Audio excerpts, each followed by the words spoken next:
పిల్లల్ని కంటే డబ్బిస్తామని పాలకులు చెప్పడం మాతృమూర్తిని అవమానించడమేనని దళిత నాయకుడు బద్దె జార్జి ఆంటోనీ విమర్శించారు.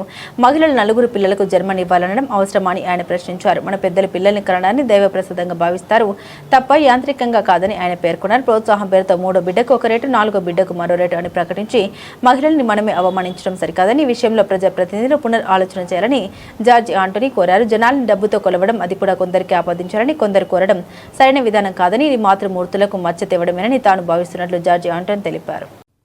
మరి ప్రజలకు నిరుద్యోగ యువతకు ఉద్యోగ కల్పించాలనే నేపథ్యంలో మరి ప్రభుత్వం తరపునే ఎంప్లాయ్మెంట్ ఎక్స్చేంజ్లు, ఎస్సీ కమిషన్, స్టేట్ సెలక్షన్ కమిషన్లు, యూపీఎస్సీ కమిషన్స్ ఇవన్నీ ఏర్పాటు చేశారు.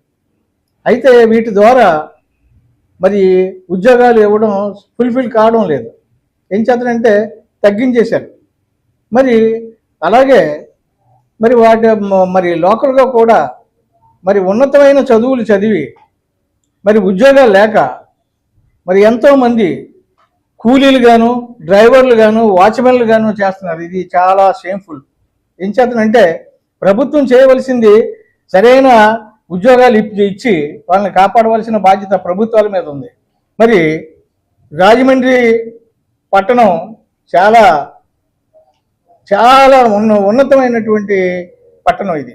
మరి పరిశ్రమలకు అనువుగా ఉన్నటువంటి పట్టణం ఇది. గతంలో కూడా బ్రిటిష్ వారు పరిపాలించేటప్పుడు వాళ్ళ వ్యాపార నిమిత్తం మరి సీపోర్ట్లు, ఎయిర్పోర్ట్లు దగ్గరలో ఇక్కడ ఏర్పాటు చేసుకుని వ్యాపారాలు చేశారు, అభివృద్ధి చేసుకున్నారు. మరి ఈ రోజున మన రాజమండ్రి పట్టణంలో కూడా మనకి వారు చేసినటువంటి సీపోర్ట్లు, ఎయిర్పోర్ట్లు, మరి అన్ని రకాల నౌకాయానాలు ఇవన్నీ కూడా మనకి చక్కగా ఎక్కువగా ఉన్నాయి. వీటి ద్వారా మరి మనం ఇక్కడ సంస్థలను స్థాపించుకుని నిరుద్యోగ యువతని అభివృద్ధి చేసే అవకాశం చాలా ఎక్కువగా ఉందని ఈ సందర్భంగా తెలియజేస్తున్నాను. ఆ సందర్భంలో చెప్పినట్టు మన రాజమండ్రి ఎంపీ గారు కేంద్రం నుంచి, అలాగే రాష్ట్రం నుంచి మన చీఫ్ మినిస్టర్ గారు వీరిద్దరూ కూడా మరి సరైన పరిశ్రమల్ని రాజమండ్రిలో స్థాపించి ఇక్కడ నిరుద్యోగ యువతని అభివృద్ధి చేయాలని ఈ సందర్భంగా కోరుతున్నాను.